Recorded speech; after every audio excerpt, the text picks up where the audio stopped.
सनातन शब्द चारों वेदों में नहीं है।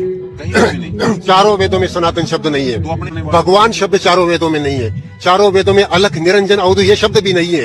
ये अपने आप को सनातन कहने वाली परंपरा, विचार की पैदाइश, मांत्रिक तांत्रिक कालांध काल से अंधी हुई, लोक परलोक तृष्णा से अंधी हुई, ये धर्म नाम धंधा परंपरा है, वैदिक धंधा है, सनातन नहीं है। सनातन की बात तो बुद्ध करते हैं, गोरख करते हैं, जिद्दू करते हैं। क्या है इस भगवान शब्द का रहस्य, क्या है अर्थ और क्या प्रमाण है?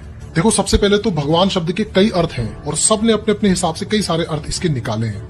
सारे अर्थ गूगल पर अवेलेबल है, वो मैं आपको नहीं बताऊंगा। समझना यह है कि भगवान शब्द बना कैसे, कहां से आया और उसके आर्कियोलॉजिकल एविडेंसेस क्या है। तो दोस्तों, दरअसल समण संस्कृति के समय पाली भाषा में भगवा शब्द का ही विकसित रूप है भगवान, और समण संस्कृति में इस भगवा शब्द का अर्थ है भग रागो, भग दोषो और भग मोहो, यानी जो राग द्वेष और मोह को भंग कर दे, उसे नष्ट कर दे, उसे छोड़ दे, उसे त्याग दे, उसे कहा जाता था भगवा।